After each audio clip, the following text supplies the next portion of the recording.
We start with breaking news that could impact the midterm elections. Maine Democratic Senate candidate Graham Platner is facing new accusations of sexual assault. Politico reports that a woman Platner dated claims he forced her to have sex against her will. In an interview with CNN's Jake Tapper, the accuser says Platner came over to her house uninvited in 2021 and then forced himself on her despite her objections. Heavily intoxicated, and that blank stare was kind of like a photographic memory that I still have of that night. And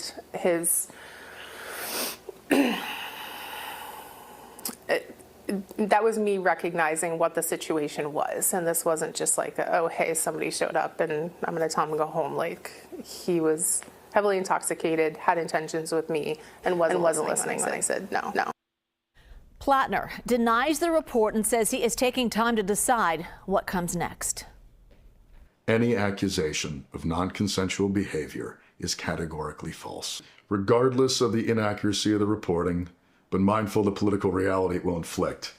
We are taking the time to reflect on the best path forward for the state that I love, the people that I love, the movement I belong to, and the goal of defeating Susan Collins.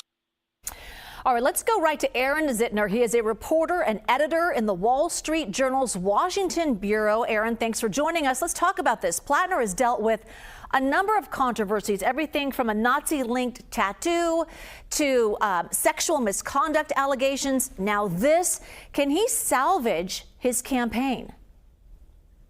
Well, I don't know the future, but I have to say it seems unlikely. You have three big problems. The first being that people who endorsed him, prominent people, Ruben Gallego, a senator from Arizona, Ro Khanna, a congressman from California, have rescinded their endorsements. And the party leadership, which wasn't really behind him to begin with, Chuck Schumer and the head of the Senate campaign committee for the party throughout the country, they have called on him to drop out, as has the Democratic Party of Maine, his home state, of course. So you have the party turning against him, and money is surely drying up if it hasn't already. It's going to be hard to raise money in this environment.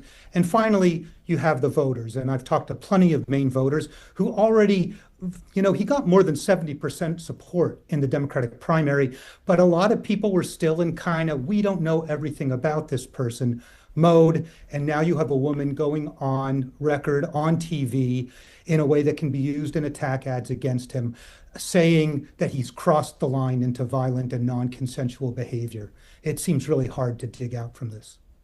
So with endorsements withdrawn, are people calling for Platner to drop out? And what happens with the Maine Senate race and Democrats' efforts to unseat Susan Collins? Yes, well, the state party and other Democratic leaders have called on him to drop out. And the state law is the controlling vehicle here, and it doesn't give the Democratic Party much time. It's up to Graham Platner on whether to withdraw, but he must withdraw by next Monday in order for the party to replace him on the ballot. If he doesn't withdraw by next Monday, he can remove his name from the ballot, but the party doesn't have the right to put in a substitute person.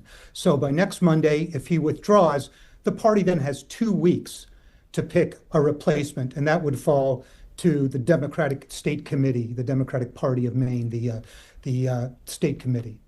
All right, Aaron Zitner. Aaron, thank you. Absolutely.